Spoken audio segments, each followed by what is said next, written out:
여러분 안녕하세요. 네, 오늘은 성공의 신앙에 의해 세 번째 시간 성공의 기도에 대해서 여러분들과 함께 알아보도록 하겠습니다. 화창한 가을입니다. 여러분들은 이 가을을 어떻게 즐기고 계십니까?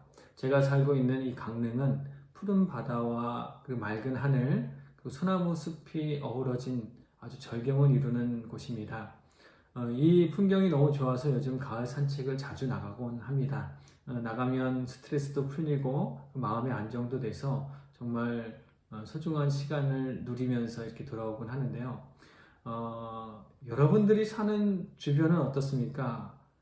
여러분들이 한번 찾아보시기 바랍니다. 분명히 한두 곳쯤은 아름답고 한적한 곳이 있어서 가을의 풍경을 누리기에 아마 적당한 곳이 있을 거라고 생각합니다.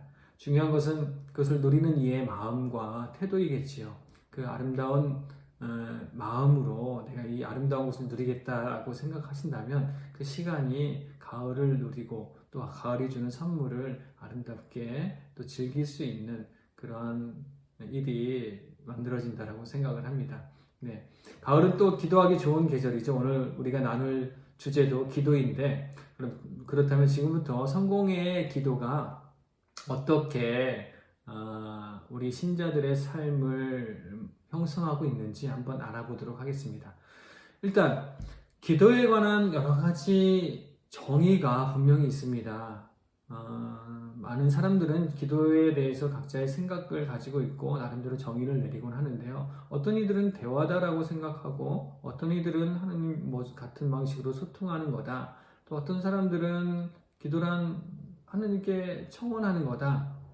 또 어떤 사람들은 아니다. 기도는 내재하고 계신 하나님과 일치하는 일이다. 이런 식으로 다양한 정의를 만들어내곤 합니다. 그리고 그 다양한 정의만큼이나 다양한 기도의 방법들도 존재하죠. 어떤 사람들은 침묵으로, 어떤 이들은 통성으로, 어떤 이들은 방언 기도를 하기도 합니다. 그리고 어떤 이들은 관상 기도도 하고, 관상 기도는 요즘 유행이죠. 어떤 이들은 묵주를 가지고 기도를 하기도 합니다.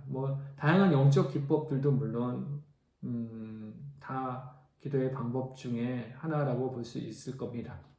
여러분들이 선호하고 있는 방법과 혹은 여러분들이 이해하고 있는 기도는 어떤 것인가요? 한번 질문을 해보자면 여러분들이 지금까지 열거했던 방법과 정의들이 기독교 기도에 모두 포섭된다라고 여러분들은 생각하십니까? 혹시 아니라면 왜 그렇고 포섭할 수 있다면 또 왜 그런지요? 답을 여러분들이 얼른 내라고 제가 질문 드리는 건 아니고요. 한번 곰곰이 생각해 보라는 의미에서 질문을 드리는 겁니다. 그리고 중요한 건 혹시 내가 가지고 있는 기도에 대한 편견 같은 것은 없는지, 특히 우리 한국교회 그 획일화된 기도 방식들, 현실 속에서, 물론 지금은 많이 다양해졌지만, 혹시 내가 기도에 대한 편견은 가지고 있지 않은지 한번 살펴볼 수 있는 중요한 시간이 될 수도 있을 것 같습니다. 오늘 이 시간이. 일단은 기도는 신자의 의무입니다. 기도하지 않는 그리스도인은 없죠. 모두 기도하는 사람이고 모두 신앙인이라면 하나님께 기도하는 삶의 태도를 가지고 있습니다. 그게 왜 중요하냐면 기도란 내 삶을 나 혼자 이루겠다라는 것이 아니라 그 의지에서 벗어나 하느님과 함께 연결된 존재로서 나를 바라본다는, 그리고 나의 삶을 하느님과 함께 설계한다는 차원에서 아주 중요한 일이기 때문입니다. 그리고 이것은 나의 세계관을 만드는 일이기도 합니다. 나의 우주관을 만드는 일이기도 해요. 그 모든 세계, 내가 살고 있는 이 세계, 그리고 내가 살고 있는 이 우주를 하느님의 현실, 신적인 현실로 받아들이겠다는 나의 표현이 기도이기도 합니다. 따라서 그리스도인의 기도는 좀 더 근본적인 의미에서 생각해 본다면 기독교적 세계관을 갖는 일이라고 생각합니다. 아주 중요한 거죠. 그리스도인의 기도는 그리스도인의 기독교적 세계관을 갖는 일이라고 저는 생각합니다. 기도를 이렇게 하나의 세계관의 문제로 이해해 보시는 것이 어떨지요. 그리고 이런 문제로 이해할 때 기도는 단순히 눈을 감고 어떤 자세를 갖추면서 하느님께 비는 그 행위를 넘어서는 일이 될 겁니다. 그 차원을 넘어서는 거죠. 그러고 보면 이렇게 넓고 근본적인 의미에서 기도를 접근해 보면 지금까지 우리 교회가 했던 기도의 방식들이 얼마나 좀 획일화되었는가. 그리고 뭐 거의 대부분 아마 기도 그러면 눈을 감고 손을 모으고 하나님께 무언가 이야기를 하고 그런 행위라고 생각하곤 하죠. 일단은 그런 이해를 오늘은 좀 넘어서서 기도에 대한 조금 더 근본적인 접근을 해보는 게 오늘 강의의 좀 목적이기도 합니다. 주제이기도 하고요. 한번 생각해 보도록 하겠습니다. 기도에 대한 참다운 이해를 가지기 위해서는요, 하느님께서 기도에 응답하는 방식이 어떤 것인가 라는 이해가 굉장히 중요합니다. 한번 대답해 보시기 바랍니다. 모든 기도를 하느님께서 다 물리적으로 들어주시나요? 여러분들은 어떻게 생각하십니까? 옛날에 제가 봤던 영화 브루스 올마이티라는 이제 영화가 있는데 거기에 이제 그 주인공이 누구죠? 짐 캐리가 나오죠. 예. 브루스 올마이티 영화를 보시면 여러분들 나중에 한번 꼭 보셨으면 좋겠습니다. 네, 거기에 뭐 다른 내용들은 다 여러분들이 영화를 보면 아시겠지만 그 주인공이 어느 날 하느님의 능력을 얻고서 그 일주일 동안 하느님의 역할을 대신하는 장면들이 나옵니다. 하느님께서 휴가를 가신 거죠. 그에게 맡겨놓고 주인공이 하느님의 능력을 얻으니까 여러 가지 이제 그 능력을 마음껏 뽐내면서 돌아다니는데 사실 그 뽐내는 능력보다는 더 중요한 게 이제 하느님께서 그동안 얼마나 많은 일을 해왔는지 주인공이 이제 알게 되는 거죠. 그러면서 이렇게 많은 일들을 내가 해야 되는 건가?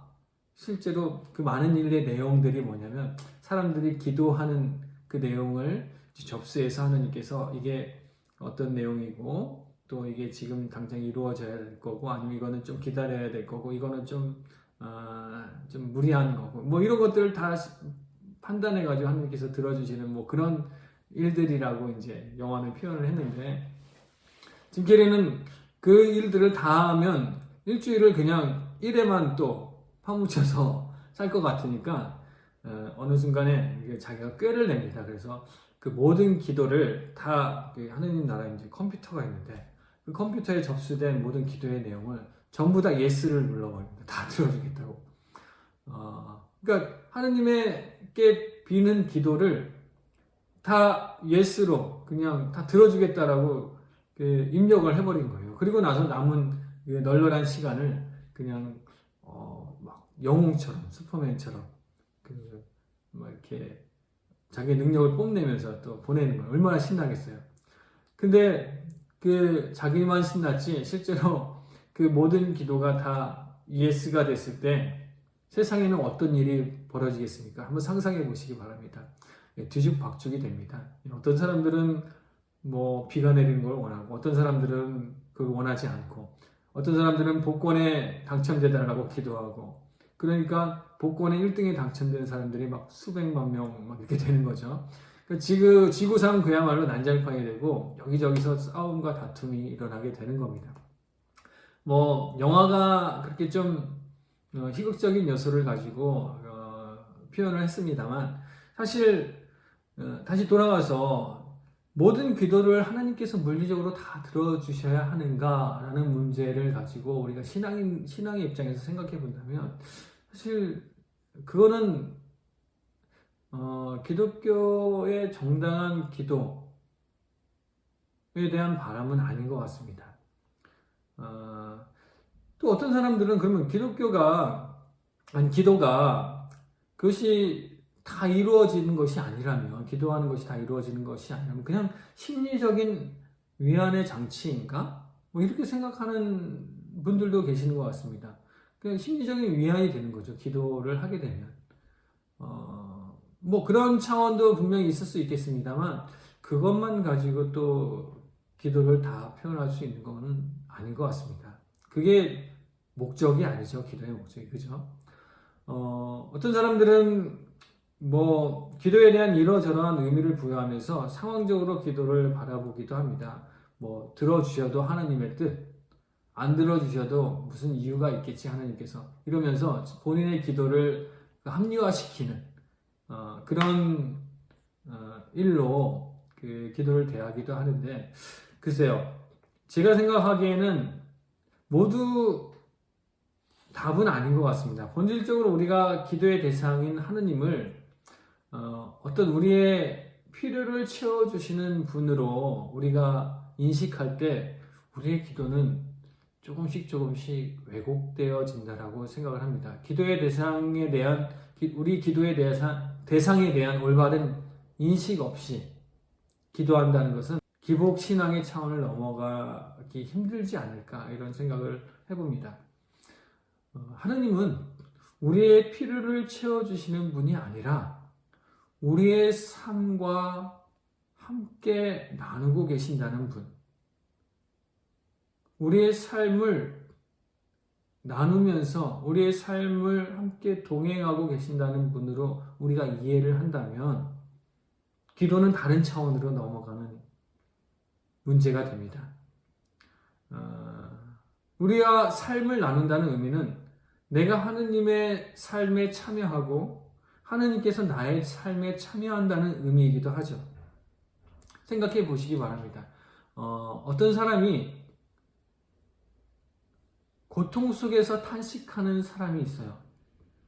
그는 하느님께 기도하겠죠. 고통을 없애달라고. 어서 빨리 제대로 된 축복을 만들어서 나에게 좀 달라고. 그렇게 기도할 수 있죠. 이 기도가 분명히 잘못된 기도는 아니지만, 글쎄요, 기독교적인 기도라고 볼 수도 없는 것 같습니다. 또 다른 예로 또 한 사람의 고통받는 이가 여기에 있습니다. 그는 하느님께서도 나의 이 고통 때문에 얼마나 힘들어하고 계실까를 생각하고 있어요. 그리고 기도를 합니다. 그 기도 속에서 나의 고통을 함께 나누고 계시는 하느님을 묵상합니다. 그는 자신의 고통을 통해서 그리스도의 고통과 연합하는 방법을 깨달아가고 또한 나의 고통 속에서 신앙의 역사 안에 수많은 순교자, 증인의 고통을 함께 떠올립니다. 또한 이 땅 곳곳에서 몸부림치면서 살아가는 모든 이들의 고통도 떠올리고 그들의 고통을 이해하려고 합니다. 시대와 장소를 뛰어넘어서 고통의 하느님을 만나고 고통의 사람들을 만날 때 그는 그 자신의 고통을 순교자의 고통으로, 증인의 고통으로 이해하기 시작합니다. 여러분들은 앞선 경우와 지금 제가 설명하는 이의 경우에서 진짜 그리스도인의 기도는 어떤 거라고 생각을 하시나요? 우리 여러분들이 나름대로 한번 생각해 보시기 바랍니다. 물론 그럼에도 불구하고 기도를 어떤 신비 차원에서 이해해야 하고 기도를 신비 차원에서 우리가 발견해야 하는 경우도 분명히 있습니다. 여전히 인간은 하느님의 뜻을 가늠하지 못하고 또 우리가 가지고 있는 한계라는 차원을 한계를 가지고 있기 때문에 신앙인은 하느님께서 우리가 맞닥뜨린 이 한계 상황에서 이 모든 일들을 어떻게 풀어가실지 신비의 눈을 가지고 지켜볼 때도 있습니다. 그것은 정말 우리가 가늠하지 못하는 방식대로 일이 풀어질 수도 있는 거고 어떤 기적이라는 차원을 통해서 일이 이루어질 수도 있습니다. 그러나 그건 아주 조심스럽게 기도 안에서 접근해야 될 문제입니다. 우리가 기도한다고 해서 그런 것들이 자연스럽게 다 풀어지고 당연히 풀어진다라고 생각해서는 안 됩니다. 오히려 우리는 기도를 통해서 하느님의 섭리를 그냥 말없이 지켜봐야 하고, 또 하느님의 섭리를 그냥 신비의 눈을 가지고 우리가 묵상해야 하는 것이 오히려 신앙인의 기독교인이 기도를 대하는 태도가 아닐까 이렇게 생각을 해봅니다. 네. 그러면 기도의 목적이 무엇이라고 정의할 수 있을까요? 우리는 기도를 왜 하는 거죠? 내가 무언가를 하나님께 얻어내는 것이 진짜 기독교인의 기도가 아니라면, 그게 기도가 의도하는 바가 아니라면 기도의 목적은 무엇입니까?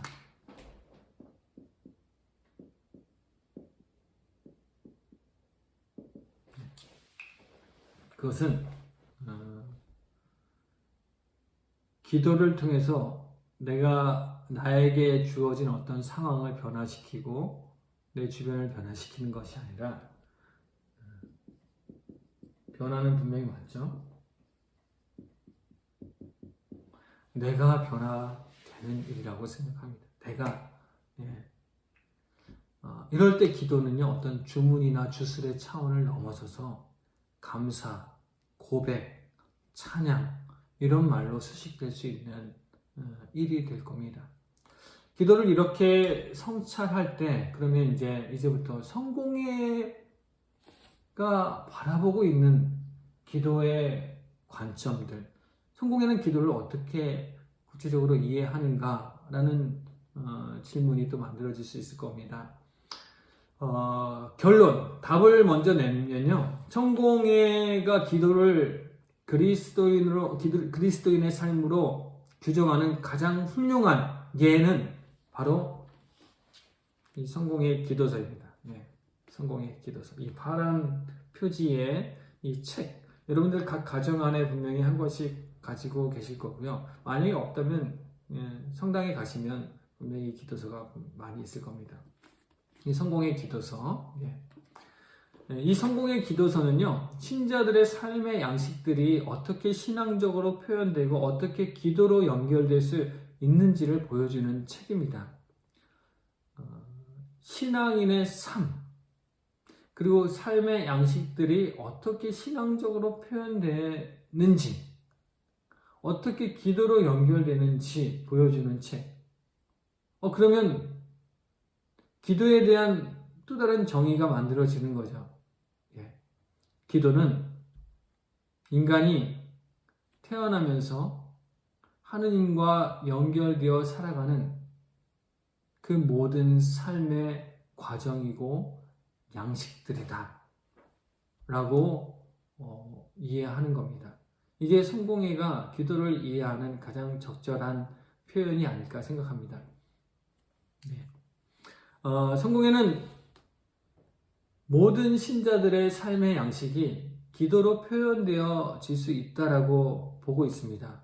성공의 기도서에는요, 그런 삶의 이야기, 그런 이야기들로 아주 넘쳐납니다. 아주 오랜 시간 동안 성공의 신앙의 선조들은요, 이 기도서를 통해서 하느님과 연결된 자신의 삶을 표현해 왔습니다. 이 기도서를 가지고 하느님께 탄식하는 법을 배웠고, 하느님께 환호하고, 하느님께 감사하고, 하느님께 고백하는 방법들을 배워왔어요. 그리고 이 기도서에는 그 모든 사람들의 삶이 고스란히 담겨져 왔습니다. 그래서 우리는 이 책을 뭐라고 부르죠? 여기 나와있죠. 성공의 기도서라고 부릅니다. Common Prayer Book. 그러면 이 성공회가 기도를 이해하기 위해서는요, 이제 답이 나왔죠. 이 성공의 기도서를 보면 성공의 기도가 무엇인지, 성공회가 기도를 어떻게 이해하고 있는지 보이는 거죠. 그렇죠? 그러면 이제 제 강의는 사실 여기서 그쳐도 되는데, 성공의 기도서만 보면 이거 다 이 내용 안에 있는 것들이 다 기도구나 라고 여러분들은 인지할 수 있습니다. 근데 이제 여러분들이 조금 더 편리하게 인지하라고 제가 이 기도서 안에 어떤 내용이 있는지 한번 간략하게 설명을 한번 해드리도록 하겠습니다. 일단은 삶의 주제에 대한 여러 상황들에 맞춰서 형성된 기도문들이 있습니다. 삶의 중요한 시점마다 우리가 하나님께 기도를 드리죠. 기도를 드립니다. 그러면 그 기도에 적합한 기도문들, 예시들이 이 안에 다 들어있고요. 그리고 여러분들이 삶의 중요한 또한 전환점마다 또 기도하고 싶어지죠. 그죠? 절정의 순간들, 삶의 절정의 순간들. 그때마다 여러분들은 하나님을 찾고 싶어 하고 그 하나님께 기도하고 싶어 합니다. 삶의 절정의 순간들이 어떤 순간들이 있죠? 예를 들면, 태어나는 것도 절정의 순간이죠. 하나의. 첫 시작부터 인간은 절정을 맞이합니다. 어떤 생명이 태어난다는 것. 정말로 위대한 일이고 삶의 절정의 순간이 분명합니다. 이때 우리는 분명히 하나님을 찾습니다. 하나님께 감사하고 하나님께 고백하고 또 하나님께 청원하기도 하고요. 태어남 그리고 자라나는 순간 인간이 성숙하고 자라날 때 그야말로 하나님의 도움 없이는 내가 어떻게 성장할 수 있을까 고민스럽죠. 그렇죠? 그럴 때마다 우리는 하나님을 찾고 특히 이제 부모님들이 자녀들을 양육할 때 하나님을 찾으면서 자녀들을 어떻게 양육할 수 있을까에 대한 깊은 고민에 빠지기도 하죠. 또 우리는 어떻게 먹고 마실 수 있을지, 우리의 생명을 유지할 수 있을지에 대한 그런 일을 가지고 하나님께 기도합니다. 먹고 마시는 문제, 생명을 유지하는 문제, 그리고 인간 관계를 맺는 일도 기도의 주제가 되는 거죠. 사랑하고 또한 화해하고 용서하고 또 그와 함께 일을 도모하고 이런 모든 일들이 우리의 기도의 주제가 될 수 있습니다. 그리고 또 하나 인간은 한계가 가득한 존재이기 때문에 질병을 맞이하고 질병을 갖기도 하고 또 병의 고통 속에서 호우적거리기도 합니다. 그리고 죽음을 맞이하기도 하고요. 이런 삶의 절정의 순간마다 우리는 계속 하나님을 들먹이고 또 기도를 통해서 하나님을 찾고 싶어 하는 거죠. 사실 그런 모든 인생사, 태어나면서 죽음에 이르기까지 모든 인생사가 사실 이 안에 다 담겨져 있는 겁니다. 그때마다 신앙의 선조들은, 성공의 신앙의 선조들은 어떻게 기도해 왔는지, 그 절정의 순간마다 어떻게 하나님을 찾았고 하나님께 어떻게 고백했는지 이 모든 내용들을 신앙의 언어로, 고백의 언어로 고스란히 정리해 놓은 책이 바로 기도서라고 할 수 있죠. 또 이 기도서 안에는 어떤 걸 또 기도로 정의하냐면 여러분들이 사랑하는 성서, 성서죠. 사실 이 기도서 안에요, 성서 한 권이 들어가 있습니다. 이렇게 짧은데 어떻게 성서는 이거보다 더 두꺼운데 어떻게 이 기도서 안에 들어가 있지? 그 텍스트가 다 그냥 문자 그대로 들어가 있는 게 아니고요. 이 기도서의 어느 부분에 보면요, 성서 정과표가 들어가 있습니다. 그래서 성공의 신자는 이 기도서에 나와 있는 성서 정과표대로 성서를 3년 그리고 2년 단위로 읽어 나가는 전통을 가지고 있어요. 성공의 기도서 안에는 그런 정과표가 있습니다. 오늘은 어떤 성서를 읽고, 오늘은 일독서, 구약을 어디를 읽고, 신약을 어디를 읽고, 시편을 어디를 읽고, 복음서를 어디에 읽고, 이런 식으로 매일매일 읽을 수 있는 성서가 제시가 되어 있어요. 그 무슨 얘기죠? 기도서에 이런 내용이 들어가 있다는 것은 성서 읽는 거를 그 자체를 기도로 보고 있다는 겁니다. 성서와 함께 살아가는 그 태도, 신앙인의 삶을 기도라고 정의하고 있는 거예요. 혹시 우리가 이해하고 있는 기도의 폭보다 넓은 거죠.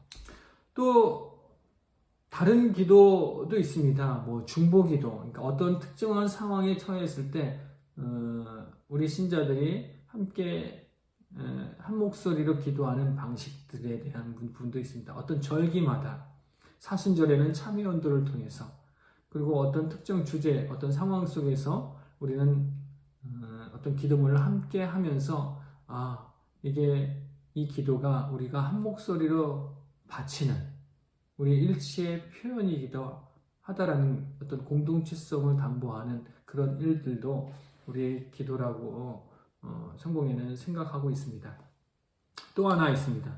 성공의 기도는요, 기본적으로 시대와 장소를 초월해서 모든 만남을 만들어주는, 있게 해주는 힘이기도 합니다. 심지어 죽은 이들을 기억하면서 그들의 삶과 상통을 이루는 일조차도 기도라고 생각합니다. 당연히 그 내용이 이 기도서 안에 들어가 있죠. 네. 네. 그 장례 예식, 그리고 별세자를 기념하는 그 기념 예식, 이런 것들을 통해서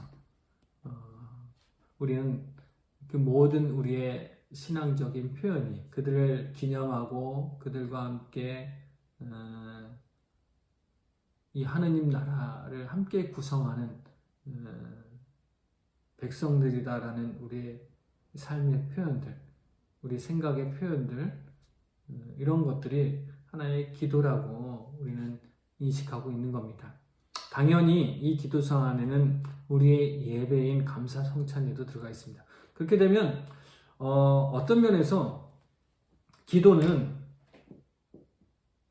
되게 폭넓은 개념입니다. 비슷한 말로 우리는 뭐 예배도 있고, 이렇게 따지면 뭐 전례도 있고, 이제 다음 시간에 예배와 전례 뭐 이런 부분에 대해서 다룰 건데요. 뭐 기도를 이렇게 좀 더 근본적이고 폭넓은 차원에서 우리가 다룬다면, 기도는 예배가 기도가 되기도 하고 우리의 전례가 기도가 되기도 합니다. 그죠? 기도를 넓은 차원에서 다룬다면, 그러니까 아까 말했잖아요. 기도는 그리스도인들이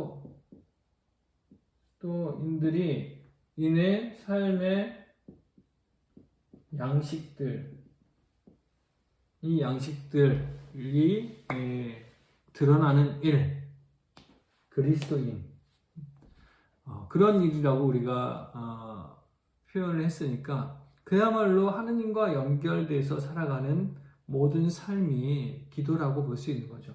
그러니까 얘기했죠. 그리스도인의 기도, 그리스도교적 세계관을 갖는 일. 이 세계관 안에서 우리가 기도하고 또 하느님을 찾고 고백하고 뭐 이런 모든 일들, 그 모든 일들 전체를 아우르는 것이 이 성공회가 의미하고 있는 기도다라는 것입니다.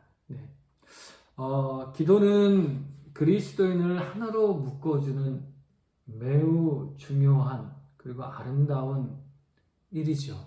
그죠? 그리고 그 일의 목적은 하느님과 세상과 나와의 일치를 도모하는 일입니다. 그 일치 속에 하느님이 있다라고 고백하는 거고, 그 일치의 염원이 바로 기도이고, 그 일치의 과정이 곧 기도하는 일이고, 그 일치의 힘이 곧 기도의 성취입니다. 그래서 우리가 그 기도를 통해서 무엇을 바라야 할까요? 그 일치된 일을 통해서 그 일치의 힘 영역 안으로 모인 하나님 백성으로 살아가는 모든 이들이 하느님께서 주신 이 은총의 선물, 뭐죠? 이 세상이죠. 이 세상. 이 세상은요, 하느님께서 여러분들에게 기쁨을 누리라고 내어준 은총의 선물이에요. 그래서 여러분들의 삶을 주신 겁니다. 이 세상을 기쁘고 복되게 살아가라고 우리에게 내어주신 거죠. 기도란 이런 기쁨과 복된 일을 누리기 위해서 우리가 하느님을 찾는 거고 하느님을 들먹이는 일입니다. 우리의 삶 전 과정을 통해서 하느님을 발견하고 하느님께 고백하고 하느님을 또한 이야기하면서 아름답게 그렇게 이야기하는 사람들이 모여서 일치를 이루는 일, 이게 기도의 목적이죠. 그런 과정 안에서 우리는 기도하는 신앙인이라면 당연히 이 세상을 아픔으로 겪고 있는 이들이 있는지 살펴야 되고, 혹시라도 이 세상을 힘든 세상으로 경험하고 우리가 기쁜 세상으로 하나님께서 내어주셨는데 사실 모든 이들에게 다 기쁜 세상은 아니죠. 어떤 사람들은 이 세상을 굉장히 힘든 세상으로 맞이하면서 살아가는 사람들도 있을 겁니다. 지금 이 순간에도. 그리고 탄식하면서 간절하게 자기의 어려운 처지를 호소하면서 살아가는 사람들. 사실 하나님께서는 그리스도인이 기도하는 사람이라면 그 기도의 기도를 이루어주는 방식은요, 하나님께서 어떤 그 신적인 힘으로 기적을 만들어서 그들의 처지를 구해주시는 방식이라기보다도 아까 영화에서 나오는 브루스 올마이티처럼 그런 방식이라기보다는 우리가 기도의 도구가 되어서 기도하는 우리가 바로 어떤 이의 기도를 들어주는 도구라는 차원에서 일하기를 하나님께서는 바라고 계실 겁니다. 그게 기도하는 성공의 신앙인의 자세이고 성공의 신앙인이 기도가 어떻게 이루어지는지에 대한 이해이고 태도이기도 합니다. 그 고통들과 연대하면서 그래서 그들에게 이 세상은 여전히 기쁜 세상이야. 이 세상은 여전히 하나님께서 주신 은총의 선물이야라고 그들이 느낄 수 있게 우리가 그들을 다시 돕고 그들이 회복하는데 옆에서 그들의 삶을 지켜주는 일. 이렇게 기도를 성취해 나가는 일이 우리 성공의 신앙인들이 바라고 있는 기도의 삶이 아닐까 생각합니다. 물론 눈을 감고 하나님께 조용히 빌면서 자기 삶을 아주 잘 영성적으로 이렇게 가꾸면서 살아갈 수도 있죠. 그것도 아주 중요한 일입니다. 우선 내가 그런 삶의 태도가 만들어져야지 그런 일에 헌신할 수 있으니까요.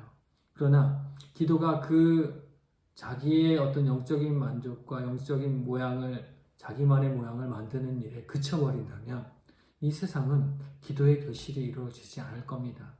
기도는 분명히 이 기도서에 나와 있는 것처럼 그 모든 고백과 그 모든 표현들을 통해서 이 기쁜 세상을 어떻게 누릴지에 대한 이야기가 분명하기 때문입니다. 그렇기 때문에 지금 여러분 혹은 여러분 주변이 그런 세상을 누리지 못하고 있다면 그것은 분명히 기도하는 누군가가 내가 나서야 하는 일이기도 합니다. 그래서 기도가 이루어지는 거죠. 기독교인들은 그런 세상을 기쁜 세상으로 받아들이면서 살아가는 사람들입니다. 다시 한번 기억해 주시기 바랍니다. 그리스도인의 기도, 그리스도교적 세계관을 갖는 일, 기도의 목적은 내가 변화되어서 결국 이 변화가 어디로 이어집니까? 이 세상의 변화로 이어지는 거죠.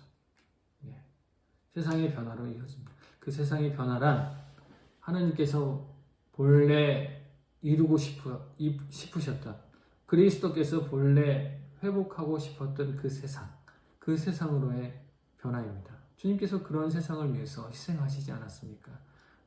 그게 이제 기도가 이루어지는 일이죠. 그러니까 신앙인의 기도도 마찬가지라고 생각합니다.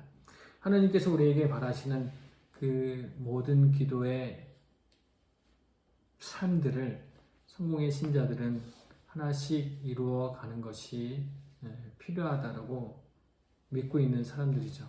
그래서 이 기도서를 다시 한번 여러분들이 보시면 이 기도서 곳곳마다 성공의 신자들은 이 기도서에 어떤 내용이 들어가 있는지 그 자체가 중요한 게 아니라 그 내용들을 가지고 내 삶을 표현하는 것. 그게 기도입니다. 이거를 단순히 내 입으로 읊고 그 내 입으로 표현한다고 해서 기도가 아니라 여기 이 기도에 여기에 나와 있는 그 모든 형태의 표현 방식들, 고백, 그리고 모든 찬양, 그리고 성서 모든 것들을 내 삶 속에서 어떻게 내가 하나씩 표현해내는가, 이게 기도하는 일이니까 여러분들 이 기도서를 이제부터는 여러분들 곁에 가까이 두고서 한 번씩 살펴볼 수 있었으면 좋겠습니다. 기도서 너무 멀리 있지 않죠? 여러분들 주변에 항상 가까이 두시고 내가 필요할 때마다 이 기도서를 활용할 수 있었으면 좋겠고요. 그리고 이 기도서에 어떤 내용들이 있는지, 기도서에 이런 내용이 있으면 이것도 기도구나 라고 인지할 수 있는 그런 삶을 사셨으면 좋겠습니다.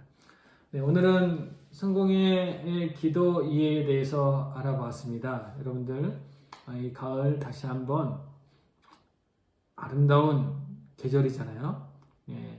이 가을에 기도하는 그런 멋진 신앙인이 되기를 소망하면서 이번 한 주간은 걸으면서 하나님을 만나고 또한 아름다운 자연을 통해서도 하나님을 만나고 맑은 공기를 통해서도 하나님을 만나는 그런 소중한 시간이 되기를 소망합니다. 감사합니다.